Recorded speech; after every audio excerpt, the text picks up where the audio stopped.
Yun mga bay, good morning no. Ngayon papakita ko lang kayo. Update ko kayo dun sa manok natin. Yung mga babae, medyo naririnig na natin nagkakakak na. Isa siya sa ano mga bay na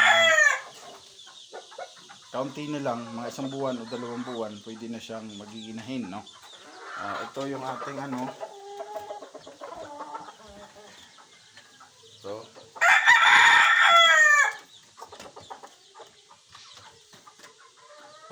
ano na sila. Ito ay 7 months to 8. Ito na yung isa na pinaka ano talaga. Ayun, nakikita yung kamay ko, ang daming sugat kasi nga gawa nito. Ayun, sobrang ano nito, nanunuka to. Papahiya ko sa iyo kung talagang nanunuka ka. Ayun, nanunuka siya. Kaya ito pagka kinukuha ko sa kulungan, ayun, ang dami nating sugat. Nanunuka to. Ang ginawa ko, binaba ko dito. Ayun yung tali niya. Binaba ko para nga kasi minsan dahil laging nakakulong yung manok, kaya nagiging matapang o laging nanunuka ano. Kaya ang ginawa ko, nilapag ko sa kahapon, buong araw siya nakatali doon, tapos biglang umulan, pinatago ko. Ngayon, ito na yung ano niya. Hindi na siya masyadong pero nanunuka pa din siya, pero hindi tulad nung ano. Hindi tulad nung aray, ilang araw na talagang pagka pinasok mo kamay mo, babanatan niya. Ngayon, ayun, may pagbabago sa kanya. Hindi siya masyadong ano, pero nanunuka siya, hindi masakit. Ano, ibig sabihin, nag-improve nga yung ginawa natin. Ito naman yung isa. Ito. Yan. Tapos, yung pares naman natin sa ilalim, nag-release na naman siya ng itlog. Pero dito ko lang muna nilalagay, pinapabayaan ko muna siya. Hindi ko muna nilalagay ulit doon kasi may binhi, tapos mabubugok lang din, di ba? Pero sakaling dumami siya, makakakuha tayo ng madami pa o magsasampo, ganun. Ang gagawin natin, gagawa tayo ng DIY incubator para sayang naman yung ano ng itlog ng manok natin. Tapos ito mga bay, update ng ating bantam. Ito sila.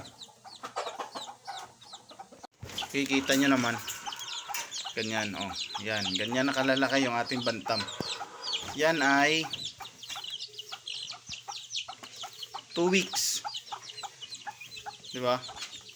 Pero yung itong brown na yan mga bay, yung brown na yung nag-iisang brown at saka itong puti, possible to hindi bantam, no? Yung brown na yan, yung huling napisa na iniwan ng inahin, nang ginawa ko, pinisa ko na, tapos nilagay ko, tinanggalan ko na ng balot sa itlog niya. Tapos ayan, yung puti na yan at saka yung brown, possible hindi bantam yan, dahil yung dalawang hinalo ko ditong itlog na dito galing sa rasa natin, yan, dyan galing yan sa paris na yan, no, napisa din siya mga bay, no, yung dalawang itlog na galing dito na hinalo natin dito sa bantam, napisa din siya, no. Kaya possible na yung dalawang yun hindi yun bantam, pero makikita natin mga bay pagka ano, lalabas naman na itsura niya. Kaya ngayon, ang gagawin natin, papakainin muna natin sila. Ito lang yung ang pinapakain ko sa kanila ngayon mga guys. Integra 3 plus lang. Tapos yung takalan natin, hindi masyadong puno. Kasi nga, hindi masyadong puno. No? Ito lang takalan natin. Kasi nga, 7 na sila.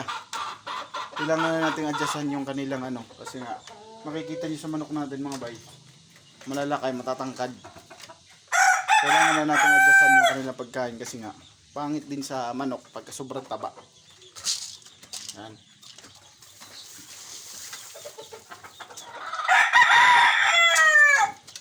Tapos ang ginagawa natin, pag nag-a-apply tayo ng vitamin sa kanila, ano lang, straight isang linggo tapos tigil. Hindi natin pwedeng,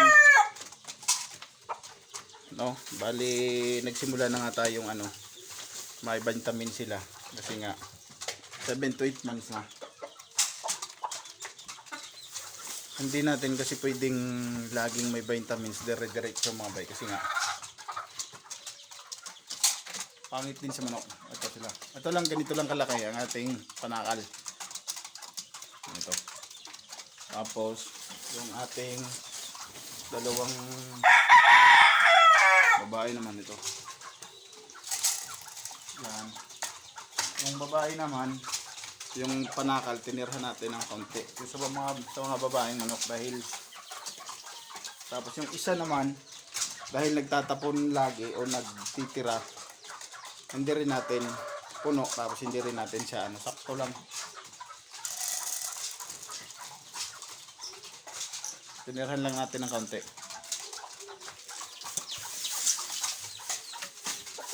Oh, tapos sa ating sisiw mga bay, gamit natin sa ating sisiw,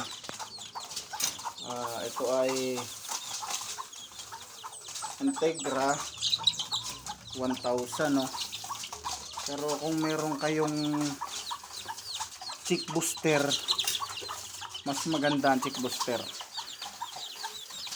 Tapos yun, pagka 1 month ng ating sisiw, kailangan na natin silang gamitan ng bitrasin, no? Ay sila kasi ano, hindi pa natin, yun may nakasanayan ko, no? Yun ay hindi pa nag-1 month, kaya hindi na muna natin sila gagamitan ng bitrasin. Ayun mga bay, mapapansin niyo yung nasa dulo walang palong. Ito meron, itong isa wala. Tapos yung isa dito meron, yung bali 4 pa may palong sa kanila kasi nga yung palong nga nila hindi nakatuwid ng gano'n, nakabaluktot. Yung isa kasi mahaba na sobra yung palong, nauunat yung kanyang mata. Tsaka yung isa, kaya tinanggalan na natin ng palong. Pero sa susunod na araw, yun ang tatanggalan na rin natin ng palong. Yun. Ito pala mga bay, yun nasa ilalim, hindi pa natin napapakain. Ang pagpapakain natin doon, isa't kalahating ano lang sa takal, no? Kasi nga ito na may ano,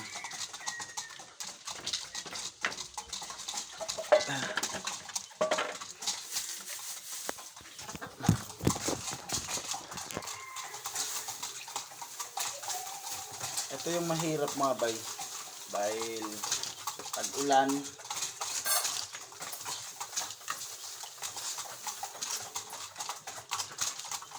Ayun, isa't kalahati.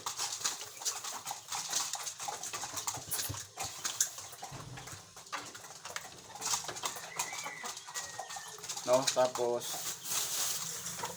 yung ating ano, lalaki, lumpo yung isang paa o nakaganito yung kanyang paa kasi nga may 3 panalo yun.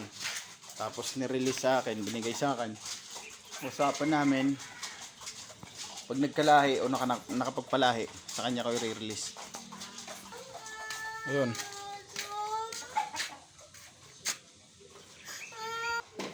Ayun, oh. Update ko na kayo. Na-update ko lang sa inyo mga bay, yung ating manok. Ang sabi nga, pagka dumami ang lahi o nakapagpalahi ako, sa kanya ko i-release dahil yung kasing parang tatay o benan, yun ata ang bumili nung nakaraan kong manok na pinagbinta ko din. Tapos ang ano ko, ginagawa ko sa mga manok ko bago ko pinagbibenta, kung hindi ako gipit, no, ginagawa ko, kondisyon na yung manok bago ko siya i-release. Tapos ang ginagawa, laban na lang, no.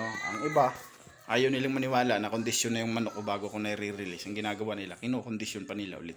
Wala namang problema, pero ang sa akin, bago ko i-release, kondisyon na yung manok kung sakaling ito ay panlaban na, no. Pero pagka tulad dito, gipit ako, naghahanap din ako ng bibili kahit mga 3 piraso, no, mabilhan yung aking manok o binibenta ko hanggang 3 piraso kasi nga medyo gipit tayo ng konti.